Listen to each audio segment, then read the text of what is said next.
Michelle with Willow Creek Farmery. Today we're going to do a short video and update you on how the garden's going and how our harvesting is going. And I wanted to do this because we've already started harvesting. We're about halfway down some of the rows, and so it's a good time to kind of give you a good look at what is still left and then everything we've collected so far. So I'm going to turn you around real quick and show you everything so far. Alright, so today we are checking out green beans, the rattlesnake beans, and collards and turnip greens. So as you can see, Keisha's already gone all the way down the collard green row. We're, I'd say, about halfway down turnip green row, and Harley is over there steadily picking green beans and rattlesnake beans. And as you can see, everything's doing pretty well. I wish the corn was doing a little better, but we still got a good bit coming in. And the potatoes are doing amazing. I'm 5'3", and these potato plants are already like up to my waist. Some are even taller. And we have already hilled the potatoes, so we're hoping to get a really good crop this year. And I mean, they're honestly doing the best out of everything. As you can see, everything's really, really green, tall, looking good. And the surprising thing to me is that we haven't even came out here one time with a garden hose to water anything. So everything's been naturally getting the water from the ground or just when it rains. Yes. So here are the tomato plants that Keisha actually grew from seed from some of the Beefmaster giant tomatoes we got at our local IGA. So she just took seeds out, dried them out, and then actually planted them. I'm sorry, not dry them. She laid them out, and then she planted them into like cups, and then watered them, took care of them, and now that they're this big, we've gotten them in a row. So I think we have like 13 tomato plants altogether. We definitely got to get some more going. She literally just transplanted them into the garden, I think like 2-3 days ago. They're doing really well. And then you'll see a whole bunch of weedy grass. That's because we have nothing else planted down that way. However, I think we got some plans to get some peppers going. So like some long sweet peppers, some bell peppers, and jalapenos. And yes, I know we may get some cross-pollination, so where we end up with a little bit spicier of sweet peppers, but that's perfectly fine because we're either going to use them for slicing or we're going to do some pickling for the first time. So I'd love to get some pickled jalapenos in the cabinet. Alright, and so here's something I noticed, or we actually noticed today, on the difference between the green bean plants and the rattlesnake beans. So, bean plants. The rattlesnake bean plants actually have a purple flower instead of a white, like the green beans. And the interesting thing about these is they haven't quite matured yet. We're not seeing a whole bunch of beans on them yet. Green beans, we've already gotten over a whole grocery bag full. But the rattlesnake beans, they actually look just like a green bean, same color green, but they have purple in them. And I'll take you over to the bag that we collected and show you what we have so far. And then over here, we have our cucumbers. So I'm not seeing any cucumber plants yet, but we do have the yellow flowers. And as you can see, we got stuff helping us pollinate. You can see them kind of all the way down. I got to get some more of these because I really want to get some cucumbers pickled this year. And hopefully not make them too salty when I do the dill ones.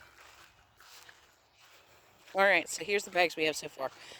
We got 4 full bags of turnip greens, still over half a row to go. And we have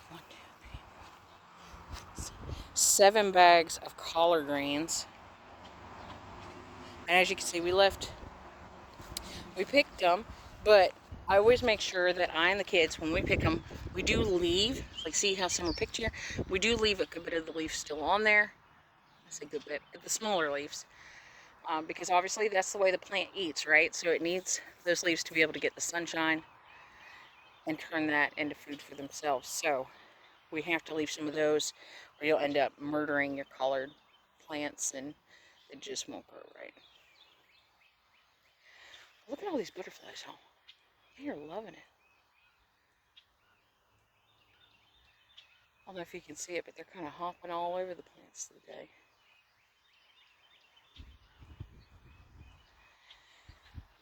Anyways, so we have that, and we have, I think, a mixture of green beans and rattlesnake beans in here. Or maybe she separated them. Let's see if we can find some. Well, green beans are doing really well, but I'm not seeing the rattlesnake beans in there, so she must still have them in her shirt out there picking them. When she comes back, though, I'll show those to y'all so you can see what they look like. In the meantime, though, I'm going to put you on hyperlapse so you can kind of follow with us as we're going through and harvesting a good bit of these. And at the very end, I am going to try and pull up one of these potatoes just to see, you know, how well they're doing and how close we are to harvesting our first crop of those.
Hey y'all, so as promised, we're done picking now.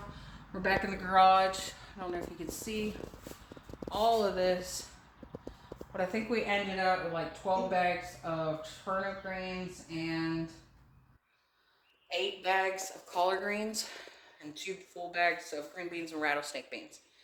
But as promised, I told you I'd tell you or show you the difference between a rattlesnake bean and a green bean. And keep in mind, this is our first year of growing rattlesnake beans, so, you know, we really didn't even know what to expect. So, first big thing is I noticed that the flowers on the rattlesnake plant are actually like purple, and our green beans are white. However, they have mingled together, so, you know, take it as it is. Try to grow some yourself, and if you have before, you know, let me know if you see something a little different. So I'm going to turn the camera around and make it a little easier. Alright, so first thing, and this is if the camera will focus. There we go. So this is a rattlesnake bean. Oop.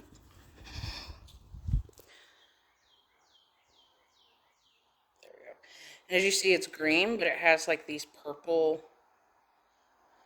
purplish black like lines on it. And then I'll show you. This is just your regular Kentucky Wonder green bean. So, shape very similar. Same size beans inside the actual pod itself. Only difference I'm seeing is so far the coloration, and then like I said, the flowers on the plant. But we're going to cook some of these up, and we'll let you know, if we see like a flavor difference as well, and tell you what we think of them. But honestly, I think they're really pretty. Very different. And I guess I can see why they call it a rattlesnake bean. I mean, it's got like a, pattern to it almost. I'm just going to show y'all. It goes from this, with these little tops on here. And then I take the tops off, and then I break them in half. And then I have this one over here that's done. She's going to blanch them. She's going to drain them, and then she's going vacuum seal. Hey y'all, so we're in the kitchen now. Keisha is officially snapping green beans and getting those ready to go. And then I'm over here with the canner and I am blanching the greens. So for anybody that may be new to this whole process, blanching is just basically when you get your water to a rolling boil, you put your greens in there and then you let them go in that rolling boil for about 2 to 3 minutes. I'm usually on the lesser end for about 2 minutes. And basically what you're doing is reducing your risk of salmonella or botulism, because leafy greens are obviously just that. They're leafy greens. It's a lot of water or juice that's in them as they're growing, so there's a higher risk for some of those bacteria to be on the leaves. And so we pre-wash them and then we put them in there, do the rolling boil and blanch them, and then that makes them, you know, perfectly safe. I have also found that if you're going to be vacuum sealing your greens, it keeps them like this beautiful green color the whole time, even after being frozen and then thawed back out. And I noticed that if you don't do the blanching, I've never had any issue with the bacteria problem, but you just didn't have the same color of greens. Like over time, they get more like a greenish brown. And so obviously that's not as appetizing as maybe a light green. So enough talking. I'm gonna go back over here to the stove, and what you're gonna see me do is chop up greens, put them into that canner, lid off, and once I have all the greens in there that I want, I'll set the timer for 2 minutes. Once that goes off, I'm putting them in my pot back here with a strainer and getting as much moisture out of them as I can, so that way it reduces the load on my vacuum sealer. And then once I have enough loads of that ready to go, I'll come over here to the vacuum sealer and show you how I do that.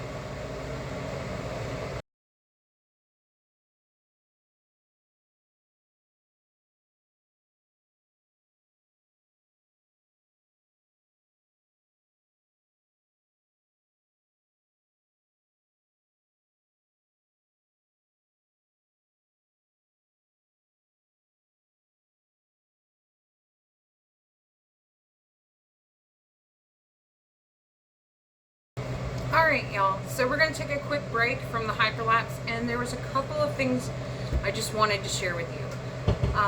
One is, you're not going to over blanch your greens, or at least not that I found. So if you go over that 2-3 minute mark while you're trying to put your other greens in the pot or add to it, that's completely fine. The second thing I'd say here is, you'll see that I have a pan right here, and I didn't mention this before.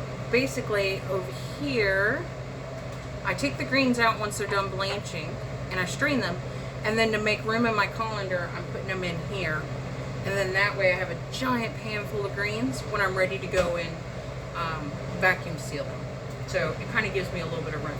And in the background, I've actually ran out of all the greens that I already washed, and Keisha's in the cleaning room actually going through and cleaning additional greens so we can keep going.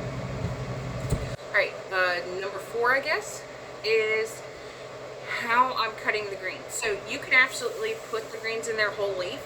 I just feel like it kind of takes up additional room.